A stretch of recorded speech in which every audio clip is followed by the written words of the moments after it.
Hoje a gente escolheu um tema muito pertinente para crianças, bebês, você que é responsável, todo cuidado é pouco com objetos pequenos perto de crianças e bebês, mas saiba que os alimentos também podem ser causadores de engasgos nos pequenos. Vamos ver um pouco mais sobre isso na reportagem de Marcelo Fontinelli. Elizabeth é mãe de João, essa fofura de 7 meses de vida. Além do leite materno, a alimentação dele precisa de complementos. Além dos cuidados com a higiene, Elizabeth fica atenta para que o pequeno não sofra de engasgo. Tanto com pequenos objetos, por isso os brinquedos são comprados de acordo com a idade exigida pelo Inmetro, mas também como uma forma de alimentar. Durante a alimentação do João, eu procuro sempre colocar os alimentos bem molinhos. Eu costumo também ou amassar ou passar na peneira, para que não fique alguns segmentozinhos, que possa passar no canal e engasgá-lo. Uma pesquisa realizada nos Estados Unidos identificou os alimentos que mais provocam engasgos em crianças. O estudo analisou 112 mil casos entre os anos de 2001 e 2009. Quem lidera a lista são as balas, com 25% das ocorrências nos hospitais.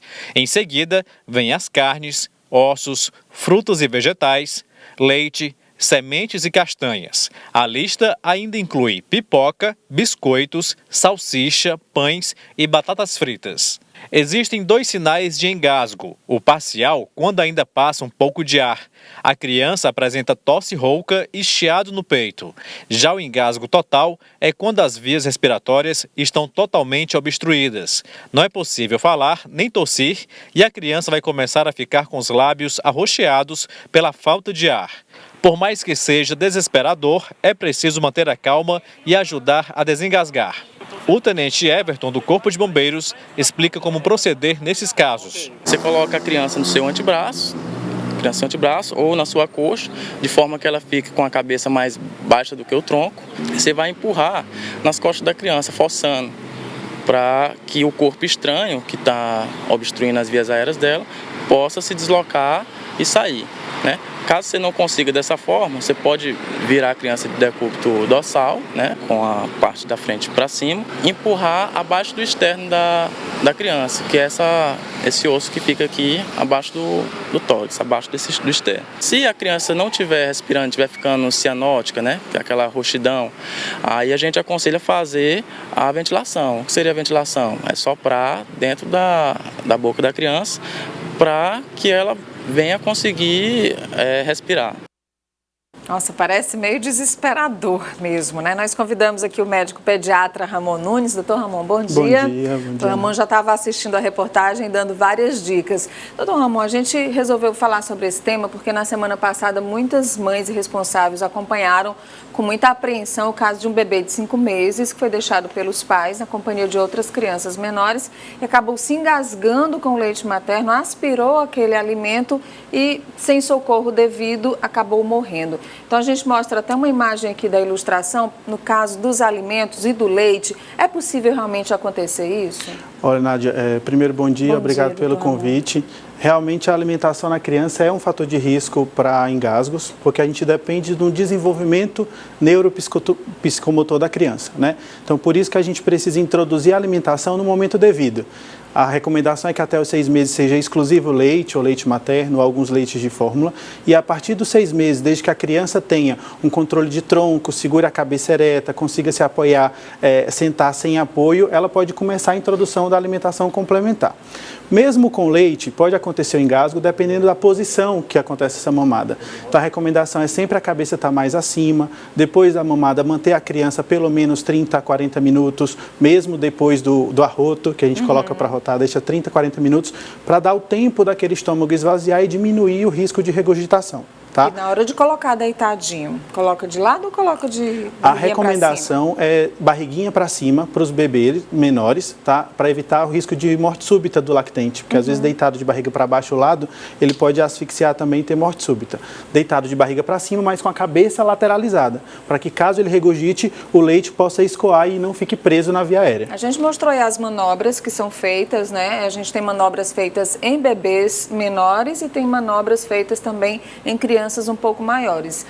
Os bombeiros já nos ajudaram a entender um pouco dessas manobras que são realmente muito importantes, que podem salvar vidas, né, doutor? O que a gente precisa entender é que o engasgo, ele tem dois tipos, tá?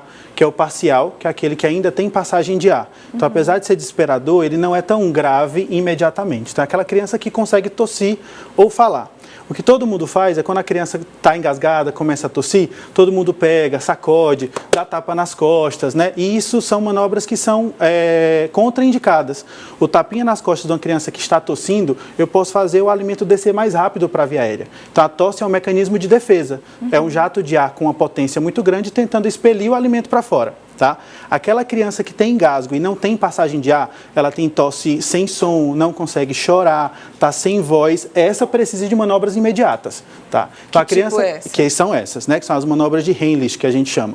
Então, a criança que tosse, deixa ela numa posição confortável. Se a tosse não melhorar dentro de alguns minutos, leva ela ao pronto-socorro. Não tenta buscar o objeto com o dedo na boca, que essa busca, né, as cegas, acaba introduzindo mais ainda o objeto na via aérea. Aí a gente está falando de alimento, mas a gente agora fala de objetos também, porque às vezes uma pecinha pequena de um brinquedo, uma moeda, nossa, como isso é comum, né, doutor Ramon? O maior índice de engasgo em crianças é com bombons e balinhas. Também, tá? né? Porque elas são lisas, são redondas, a criança não tem ainda a capacidade de mastigar, engolir e acaba passando direto e acaba engasgando. Isso, então, obstrui a passagem do ar. Da via aérea. Então a gente só está autorizado a tirar o objeto dentro da boca se eu estou visualizando esse objeto.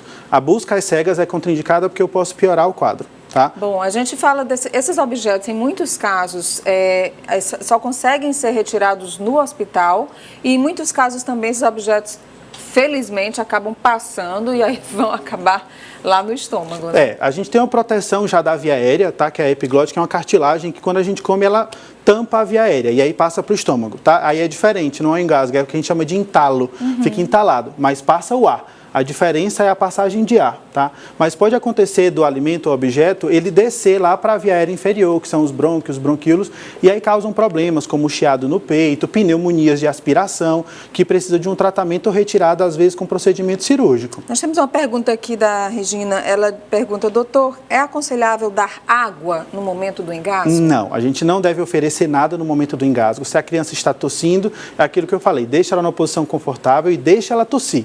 A tosse é um mecanismo de defesa. Se eu dou água enquanto a criança está tossindo, eu perco o controle de saída de ar e de entrada de alimento. E aí eu posso piorar e essa água entrar mais ainda no pulmão. Tem gente que sopra no rosto do bebê. Tem gente que dá água, que sopra no rosto do bebê, dá farinha para ajudar a descer, né? Pra desentalar, mas aí é o entalo, não é o engasgo, tá? É quando está preso no esôfago, que é da via do trato gastrointestinal. Olha, muito boa entrevista aqui do Dr. Ramon Nunes. A gente espera que tenha sido esclarecedora para você que tem bebês, que tem crianças pequenas e que eventualmente possa passar por alguma dificuldade dessa, por algum problema desse que realmente para as mães é desesperador, para as mães de primeira viagem, então acho que é muito mais, né, doutor Ramon? E eu queria agradecer pela entrevista. Muito obrigado.